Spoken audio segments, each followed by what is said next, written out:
De poco vale planificar una zafra si no ponderamos las variables del clima. La agricultura obliga a mirar las predicciones y los modelos y eso permitirá tener más certezas a la hora de poner la semilla. Para el meteorólogo Leonardo de Benedictis, el clima marca el ritmo, pero la estrategia define el resultado. Anticipó que la campaña 25-26 tendrá desafíos, pero también ventanas de oportunidades si sabemos leer los patrones climáticos.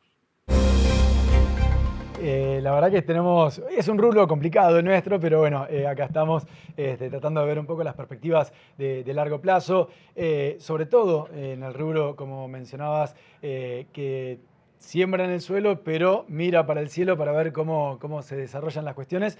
Y uno lo que trata de hacer es ser una guía de lo que puede pasar climáticamente, tratando de basarnos en probabilidades y ver cuál es el escenario más probable, no tratando de adivinar nada porque no tiene sentido, simplemente tratar de ver cuáles son las variables que pueden llegar a tener mayor probabilidad de ocurrencia. Y bueno, y en este año en particular, que ya venimos con una buena frecuencia de lluvias, que ya venimos con un otoño y un invierno que ha tenido una buena distribución de las precipitaciones, ahora estamos de cara ya pensando en la primavera, en el verano, para pensar en los cultivos de verano que obviamente requieren otro tipo de dinámica.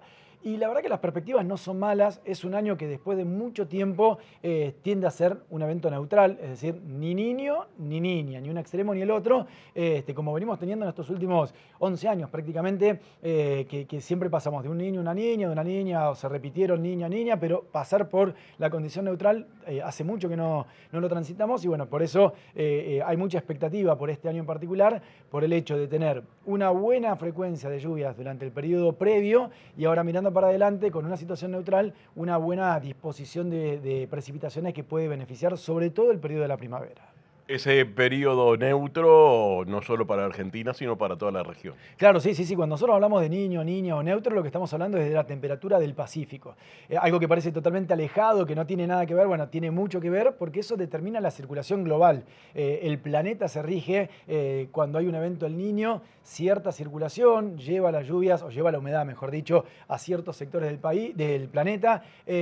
Cuando hay niña lo lleva a otros sectores y por eso tenemos la gran disparidad y por eso hay ciertas correlaciones con estos dos grandes eventos de niño y niña. Cuando estamos en un evento neutral, lo que genera es una circulación más cercana a los promedios, que no te garantiza una lluvia normal o una lluvia que va a ser como los promedios históricos, sino más bien una tendencia a estabilizar la circulación. Y eso es lo que tiene positivo esta situación. De cara al verano, a los cultivos de verano entonces, buenas noticias para los productores. Sí, exactamente. Fundamentalmente desde el punto de vista de las precipitaciones. Por ahí la pata floja, digamos, de esta situación, por ahí es la temperatura, que en este año, en los últimos años hemos tenido como más desplazado el verano. Veníamos de noviembre y diciembre bastante templados, no eran con calor intenso. Y después sí teníamos enero, febrero y marzo incluso, que nos golpeaba fuerte con el tema del calor. Este año se está viendo que puede empezar un poco antes. Entonces ahí tenemos un aspecto negativo, no todo es optimista, pero el hecho de tener anticipado el hecho de tener temperaturas más elevadas, mayor frecuencia de olas de calor, eso puede llegar a complicar un poco el periodo de, fundamentalmente diciembre, por ahí a fines de noviembre empezamos a verlo, algo que, insisto, en los últimos años no se venía viendo y bueno, por eso lo destacamos. No hay nada que cambie esas perspectivas. No, bueno, sí, a ver, uno obviamente que cuando van pasando el tiempo va haciendo actualizaciones, se van generando nuevas perspectivas, pero si uno va, lo que nosotros comúnmente hacemos no es el pronóstico de hoy, uno cuando viene muestra el pronóstico más actualizado, pero viene haciendo el análisis constantemente y actualizando, entonces lo que muestra son las perspectivas más probables y eso a medida que vayan pasando el tiempo, a medida que vayan cambiando algunas cuestiones, porque no todo lo que se está pronosticando se va dando tal cual, entonces eso va generando ciertas modificaciones, pero en general viene manteniendo bastante bien ese rango de pronóstico que es realmente positivo para la región. Los factores que afectan el mercado de granos y otros commodities fue también tema central en la jornada ERRO 2025. La política arancelaria de Estados Unidos, los conflictos geopolíticos y las variables económicas de los países son temas a tener siempre en cuenta. Estos temas fueron analizados en profundidad por el especialista Diego de la Puente de la consultora Novitas. La información es poder. aseguró el analista, quien también recordó que el mercado no espera. Recomendó que las decisiones productivas y económicas se tomen basadas en datos y no en intuiciones, ya que hoy más que nunca el productor es también un estratega. De la Puente también analizó el impacto que pueden tener en la región las medidas del gobierno argentino en cuanto a la reducción permanente de las retenciones a la exportación de productos agropecuarios. La palabra, si tuviese que definirlo con una palabra, sería desafiante, ¿no? Creo que nos pone a todos, no solo al sector agropecuario en Uruguay o en Argentina, sino a todos los sectores económicos en el mundo, nos pone, y a todos los que estamos en la población económicamente activa, digamos, que estamos trabajando y tomamos decisiones y demás, nos pone en una situación desafiante porque no sabemos cómo empieza, pero no cómo termina, y acá hay involucrados países que son muy potentes, muchos de ellos. Porque no es que es Estados Unidos declarándole una guerra, bueno, la tuvimos con China, que obviamente es su archienemigo, ¿no? Pero acá está Rusia en el medio, está Brasil, o sea, hay situaciones, la Unión Europea, en donde inclusive un país como Estados Unidos está desafiando a sus propios aliados, ¿no? O sea, poner aranceles a la Unión Europea o a México o a Canadá, que son países que forman parte del Tratado de Libre Comercio de América del Norte, en el caso de Canadá y México. Bueno, es estar diciendo, yo no aguanto más esta situación. ¿Qué es lo que me parece que un poco le pasa a Estados Unidos hoy? Estados Unidos está en una situación difícil de contrarrestar. Lo que está viviendo es, creo yo, me aventuro algo que puede ocurrir dentro de muchos años, pero creo que está entrando en su ocaso como imperialismo, ¿no? Y lo digo, digamos, con cierta, yo diría, anuencia, porque lo veo todo el tiempo, lo que avanza China, más allá de la guerra comercial. Obviamente China le vendía muchos productos a Estados Unidos. Después del primer mandato de Trump, China se acomodó para tratar de no depender tanto de Estados Unidos. Pero no solo hizo eso, le virló todo el mercado donde Estados Unidos exportaba sus productos y además su propio mercado interno. Entonces, quizá hoy el hecho de que Estados Unidos haya permitido el ingreso a China, a la Organización Mundial del Comercio, y se lo haya permitido en el mejor de los sentidos, se haya incentivado a que China ingresara al OMC y todo lo demás, bueno, es su fatal dependencia hoy, ¿no?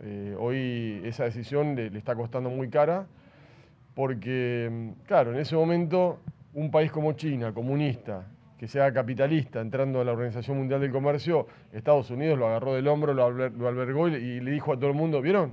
¿Vieron, no? Este país, que es el más comunista de todos, el país más grande del mundo, quiere ser capitalista. O sea, el modelo nuestro es el que va, el que tiene que privar, el que tiene que primar por sobre cualquier otro. Y 20 años después, hoy China es el país más capitalista de todos y Estados Unidos es un país populista, intervencionista, proteccionista. Entonces me parece que de a poco los roles se van intercambiando y bueno, y eso hay que acostumbrarse a convivir con una situación distinta a la que todos nosotros que estamos en la Tierra hoy hemos vivido siempre bajo el liderazgo de un país como Estados Unidos. Justamente, ¿cómo deben pararse en este escenario países como Argentina, como Uruguay, productores de commodities, de productos primarios, ante esta situación? ¿Deben empezar a mirar otros países alternativos para negociar y no quedar en medio de la situación generada por esas grandes potencias que hoy día están generando en definitiva una controversia entre sí, pero que arrastran a los demás? Y lo que pasa es que eso es contrafáctico porque ya está. Brasil es parte de los BRICS, o sea que está alineado íntimamente, yo diría, con China, con Rusia, con la India.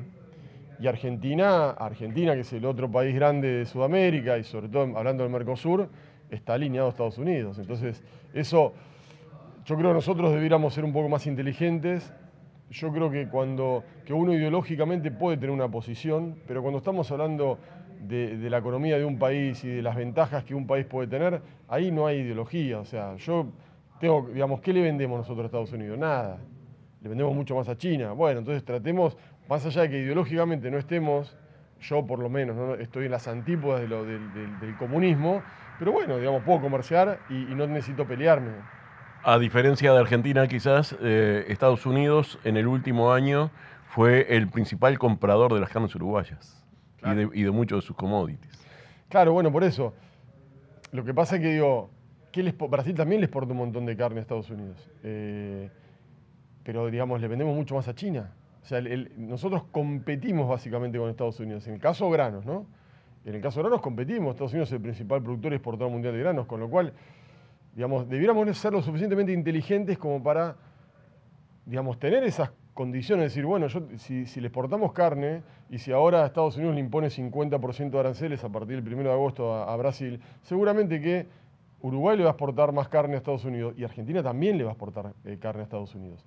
Pero eso no implica que no le pueda vender soja a China o harina de soja o cualquier otra cosa. Entonces me parece que esas cargas ideológicas, desde el punto de vista comercial, no tienen sentido en un contexto en donde digamos, una región como Sudamérica, un bloque como el Mercosur, si no se rompe en todo esto, creo que tiene muchas ventajas como para poder salir a negociar. Te invito a que te pongas como estás hoy, con los pies puestos sobre la tierra de este lado del Río de la Plata. Y pienses en los anuncios hechos por Milei el fin de semana pasado en la rural de Palermo, bajando los valores de las retenciones, lo cual pone en evidencia que sus productos van a estar en mejores condiciones de competir que los nuestros, que los de Uruguay, que tenemos además prácticamente los mismos clientes. Ponete en uruguayo, ponete de este lado y ¿cómo observarías esa situación? En primer lugar, no necesito ponerme, me siento muy uruguayo como argentino. La verdad que acá tengo muchos clientes, muchos amigos, con lo cual y creo que compartimos un montón de cosas entre Argentina y Uruguay muy, muy importantes, así que me es fácil ponerme como uruguayo.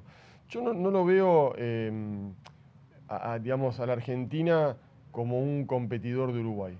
Me parece que nosotros lo que tenemos que tratar de hacer es, de nuevo, ¿no? Tratar de pensar la región más que los países.